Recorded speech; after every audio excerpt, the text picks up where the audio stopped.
de la mañana. A esta hora queremos darle la bienvenida a este espacio a Otto Sonnenholzner, ex vicepresidente de la República, ex candidato a la presidencia. Gracias por estar con nosotros para el análisis esta mañana. Buenos días. Gracias, Liz, por la invitación. Encantado y un saludo a todos los televidentes.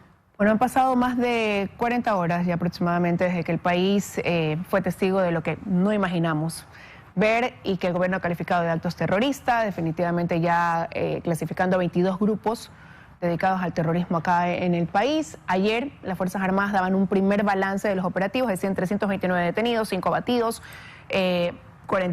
más de 40 personas recapturadas, más o menos la cifra. Y ese es el balance que hacen ellos de los operativos de seguridad tras estas medidas adoptadas por el gobierno. ¿Qué balance hace usted de lo que hoy el país enfrenta?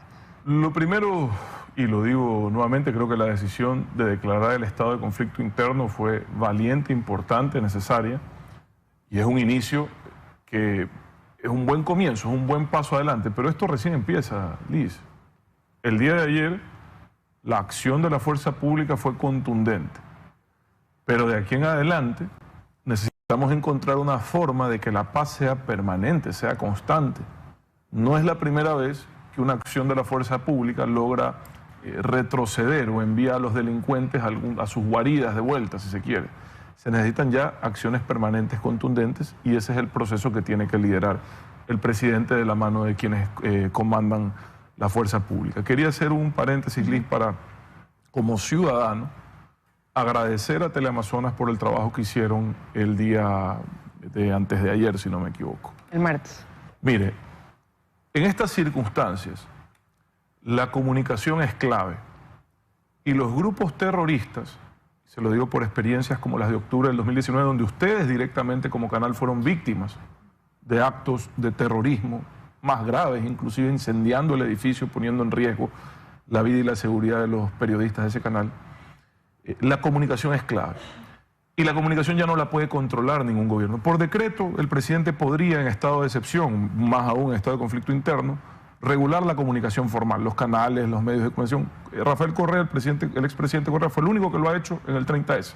Bloqueó la comunicación, ¿se acuerda? Hoy en día eso es imposible. La comunicación encuentra caminos a través de lo digital.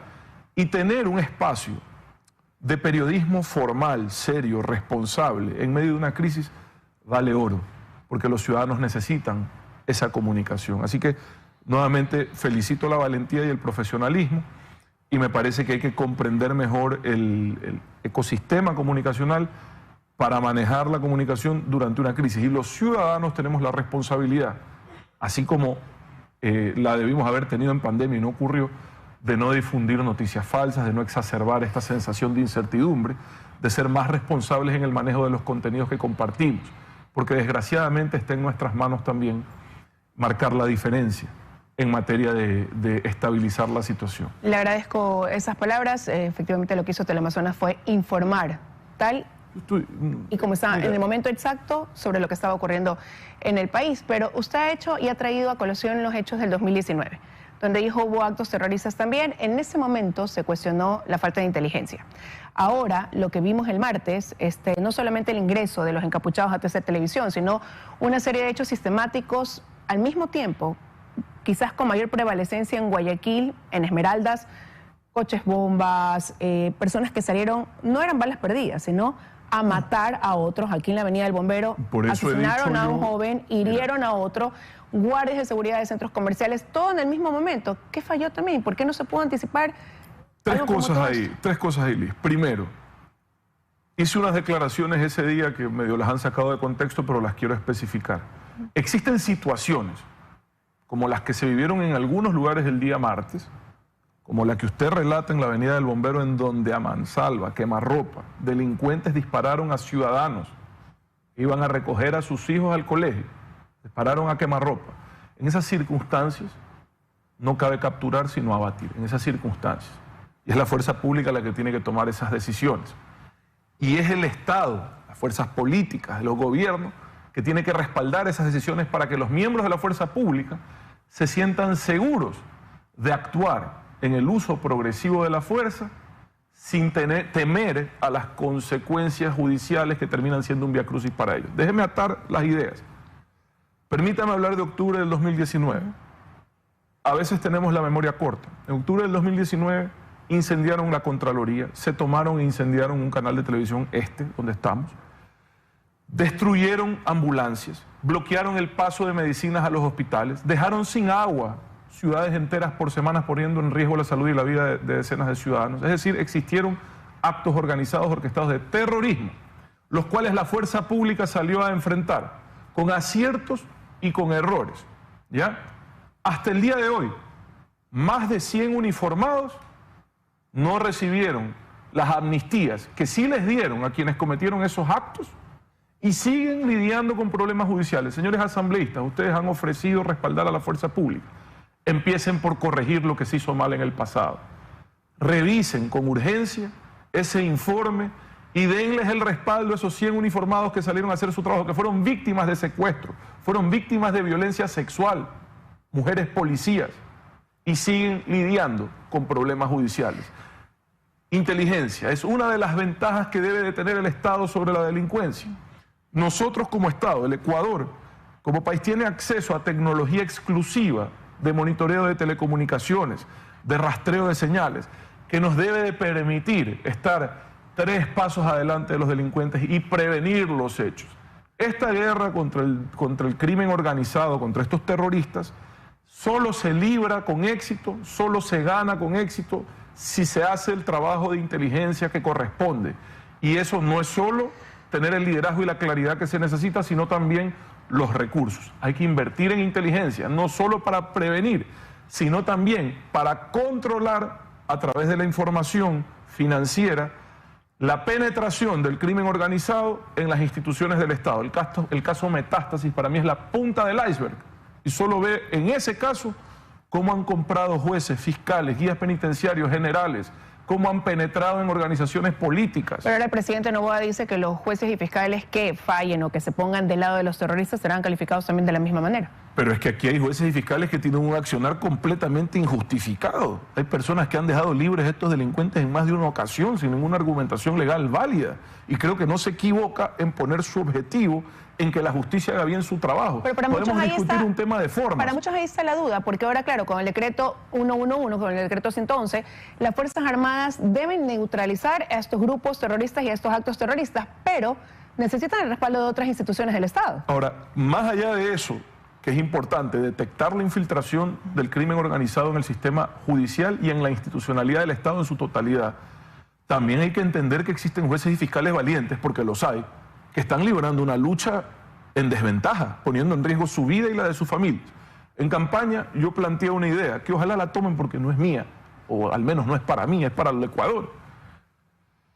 Hay jueces y fiscales que por el riesgo que enfrentan cuando lidian con estos casos, merecen un tratamiento especial, no solo en materia de garantizarles la seguridad física, si se quiere, a ellos y a sus familias, sino alternativas que van más allá, que puedan despachar virtualmente desde lugares seguros o inclusive fuera del país, en el extranjero desde sedes diplomáticas por razones de jurisdiccionalidad. Pero no se debió aprovechar ahora que el presidente busca llevar a los ecuatorianos a las urnas con una consulta popular, incluir temas como esos a lo mejor, de reformas relacionadas con la justicia, con la fiscalía. Hasta donde sé, el mismo gobierno ha tenido la madurez de reconocer que el primer pliego de preguntas enviados tenían serias falencias.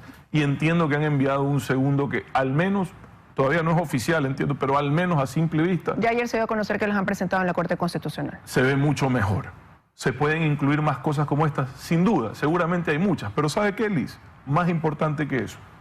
El presidente Noboa está liderando una coyuntura particular. Por primera vez en muchos años tiene un respaldo casi unánime a nivel legislativo. No tiene oposición. El presidente Lasso no puede decir lo mismo, el presidente Moreno no puede decir lo mismo.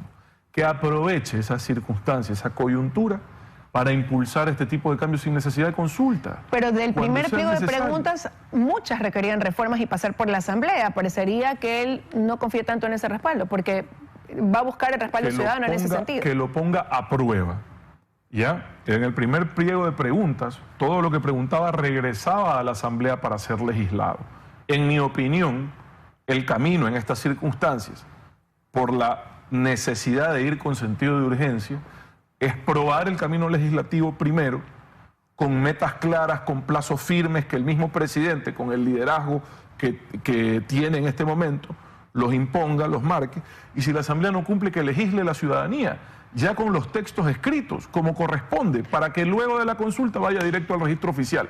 Pero ir a una consulta para regresar a una Asamblea es una vuelta innecesaria, en mi opinión. Y mientras todo cumple su tiempo dentro del debido proceso para llegar a esta consulta popular, ¿qué debe pasar? Mire, lo primero, lo que está pasando, que repito es correcto, la acción de la fuerza pública. Lo segundo, Liz, y esto no es menor y ya es el problema estructural del Ecuador. Estamos en una crisis desde hace años, esto no es nuevo, ¿ya? Ha tenido altos y bajos, ha tenido picos, pero desgraciadamente esto no se va a resolver si el Estado no sale de esta condición de incapacidad de acción y gestión fruto de la falta de recursos. El gobierno ecuatoriano, el Estado ecuatoriano a través de los distintos gobiernos, al menos 3 gobiernos, viene haciendo recortes, no por deseo, no por aspiración, no por ideología, sino por falta de recursos. Desde el 2015, el presidente Correa, luego el presidente Moreno, eso exacerbado por una pandemia que fue inclemente con el Ecuador, luego el presidente Lasso. Entonces, aquí necesitamos recursos para que el Estado tenga la fortaleza que se requiere para enfrentar esta crisis y cualquier otra. No solo los recursos que se necesitan para inyectar en la fuerza pública, en su entrenamiento, en su equipamiento, sino también y quizás principalmente los recursos que se necesitan para atender las necesidades urgentes de miles de ecuatorianos que no ven sino desesperanza todos los días. Este gobierno reconoció una muy dura crisis económica, por un lado. Ahora, a raíz de lo que ve el Ecuador, se han hecho visibles, al menos de palabra, el apoyo internacional. Han dicho, cuentan con nosotros. Sí, pero a ver, el apoyo internacional siempre está presente. Hay países que son realmente solidarios con el Ecuador.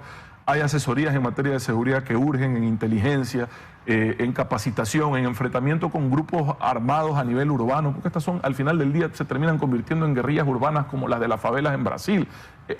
Me parece interesante el apoyo que ofrece la policía de Brasil, por ejemplo, que tiene experiencia en estos temas. Pero Liz, vuelvo a lo mismo, sin recursos, con un Estado así de débil, cuyo único mérito, al menos desde el 2015, es estar al día con los municipios y con los sueldos. Ese es el gran logro. Tenemos que salir de ese modelo insostenible en el que el gobierno entró hace ya casi 15, 16, 17 años, y tenemos que cambiar la estructura de la economía del Estado para que el Estado tenga la fortaleza que necesita para actuar. Todo lo demás, Liz, vamos a seguir dándole vueltas por años si no se resuelve ese problema estructural. Cerraron el año pasado con un déficit de más de 5.000 millones. Este año se va a agravar. En teoría se cierra la producción petrolera del Yasuní, 50.000 barriles menos, un montón de plata. Debió haber, en teoría, bajado el ISD. Tomó una decisión acertada el presidente en no hacerlo. A pesar de que yo fui el único en campaña que dijo que eso iba a ocurrir. Claro, porque prefiero decir la verdad, pero esa es la verdad. Yo puedo estar en desacuerdo ideológico con un impuesto como el ISD.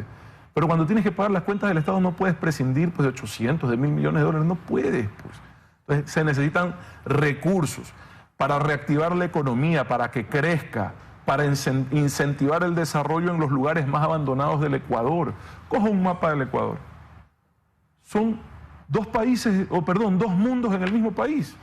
Vea las cifras de muertes violentas, de homicidios.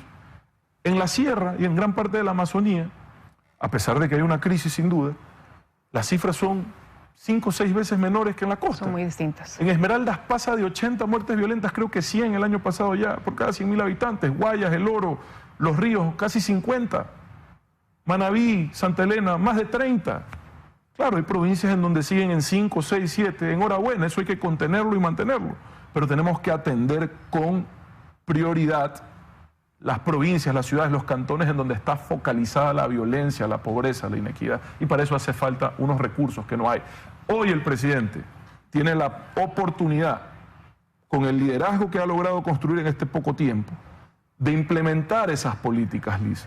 Y es una oportunidad que no se puede desaprovechar, porque no se va a repetir fácilmente. Ahí tiene parte de los desafíos. No, y quiero agradecerle que haya estado esta mañana con nosotros, con su análisis. Mientras usted y yo estamos conversando aquí, hay una amenaza de bomba en la Marina, entiendo, en Quito. Por eso queremos contactarnos con Paul Cuello rápidamente para que nos dé detalles. Paul, te escuchamos. Buenos días.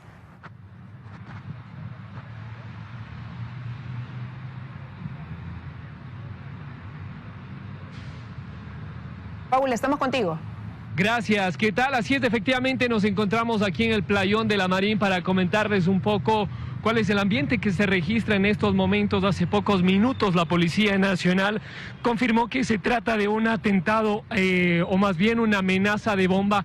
Se encontró una mochila en uno de los basureros de acá del playón de La Marín, por lo cual la empresa de pasajeros del municipio de Quito cerró todo este perímetro para evitar precisamente consecuencias hasta que el equipo antiexplosivos, en este caso de la Policía Nacional, investiguen e indaguen lo que está ocurriendo. En la parte de acá abajo, en la parte superior de acá del playón de La Marín, cerraron, se encuentra la mochila esta en un basurero, como pueden observar en imágenes de acá. El ambiente es bastante tenso. Se han trasladado hasta acá los uniformados de la Policía Nacional y los equipos, las unidades especiales de esta institución para descartar cualquier tipo de amenaza. Ahí en uno de los basureros, reiteramos, se encuentra una mochila, lo cual llamó la atención de las autoridades. Y como pueden ver, se encuentra cerrado todo el perímetro de acá del playón de La Marín. También están desalojando a los ciudadanos que están muy cerca de acá de este sector. Y vemos en estos momentos cómo van a avanzar los equipos especiales de la policía, que son los encargados de levantar información en todo este perímetro. Van a levantar precisamente el basurero para identificar qué tiene esta mochila que se encontró en el interior. Este es el ambiente que se registra acá en el playón de La Marín. Esperemos que sea una falsa alarma. Acá permaneceremos para contarles más detalles. 8 de la mañana, regreso a estudios. Amigos, buenos días.